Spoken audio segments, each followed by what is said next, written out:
আসসালামু আলাইকুম। ছোট একটা শোল মাছ ছিল, অনেক অনেক ছোট, তো হাফ কেজির মতো। তো সেই শোল মাছটা দিয়ে আমি আজকে ভিন্নভাবে রান্না করে আপনাদের সাথে দেখাবো। শোল মাছ বা যে কোনো মাছ আমরা রান্না করতে সবাই জানি, তারপরে আমি আজকে রান্নাটা একটু ভিন্ন রকম করেছি। মনে হচ্ছে যে এই রান্নাটা আপনারা সচরাচর অনেকেই করেননি, তো যারা করেননি তাদের জন্য আজকের রেসিপিটা। এখানে আমি তেলের মধ্যে পেঁয়াজ এবং একটু রসুন, তেজপাতা দিয়ে দিলাম একটু লবণ। পেঁয়াজটা জাস্ট একটু নরম হবে তখন এই যে দেখুন আমি এখানে দুটো মূলো এইভাবে গ্রেট করে কেটে নিয়েছি। আপনারা হাত দিয়েও কেটে নিতে পারেন। মূলাটা এইভাবে দিয়ে আমি কিন্তু এটা ভাপিয়েও নিইনি বা পানিটা চিপে ফেলেও দিইনি। সেই মূলাটা এখানে দিয়ে দিলাম, দিয়ে একটু তেলের মধ্যে পেঁয়াজের সাথে ভেজে নিচ্ছিলাম। তো রসুন বাটাটা দিয়ে ভালো করে ভেজে নিচ্ছি। একটু ভাজা ভাজা হয়ে গেলে এখানে আমি দিয়ে দেবো হলুদের গুঁড়া। তো হলুদের গুঁড়াটা দিয়ে একটু যখন ভেজে টেজে নিচ্ছিলাম, তো এখানে পানিটাও কিন্তু মরে যাচ্ছে মূলার, এবং গন্ধটাও কিন্তু একটু ফিকে হয়ে যাচ্ছে। তো যখন ভাজাটা হয়ে গেল প্রায়, তো তখন এখানে আমি দিয়ে দেবো আস্তে আস্তে করে অন্য মশলাগুলো। যেমন এখানে আমি দিয়ে দিলাম মরিচের গুঁড়া পরিমাণ মতো মরিচের গুঁড়া দিয়ে আবারও একটু ভেজে নিচ্ছি। আর আপনারা যেমন আমরা পেঁয়াজ যেমন ভাজি ঠিক তেমনই করে কিন্তু মূলাটা আমি ভেজে নিচ্ছি।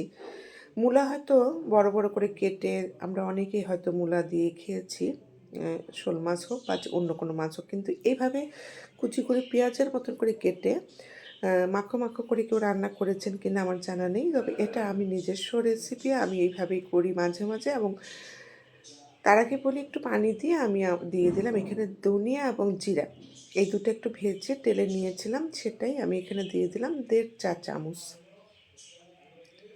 আসলে মাছের পরিমাণটা বুঝেই কিন্তু মশলাটা দিতে হবে।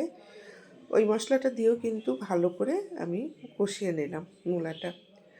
আমি যেটা বলছিলাম যে আমার উনি কিন্তু সচরাচর মাছ খেতে পছন্দ করেন না, তো আমি এই মাছটা রান্না করেছিলাম রাতের জন্য। আর ওনার জন্য মাংসও ছিল, কিন্তু উনি এতটাই টেস্ট পেয়েছেন যে মাংস উনি টাচও করেননি। আমি অবাক হয়ে গেলাম যে মাংস কাছে থাকলে উনি যে কোনো রান্না করেন না কেন উনি খাবেন না।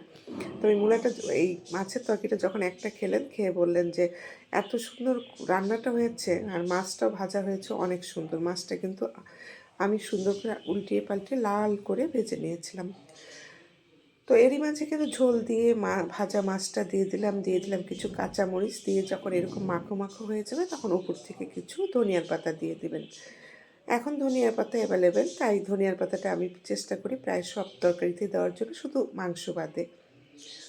ধনিয়ার পাতাটা দিয়ে জাস্ট মাছগুলো একটু উল্টে পাল্টে নিচ্ছি যেন এর ফ্লেভারটা মাছের মধ্যে ভালো করে প্রবেশ করে।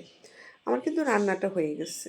আমি এখন এই ধনিয়ার পাতাটা দিয়ে একটা পলকটে ঢেকে রাখবো, আর এইভাবেই কিন্তু এটা নামিয়ে নেব।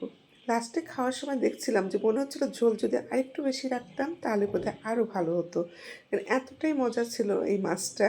তো সবাই ভালো থাকবেন। আল্লাহ হাফিজ।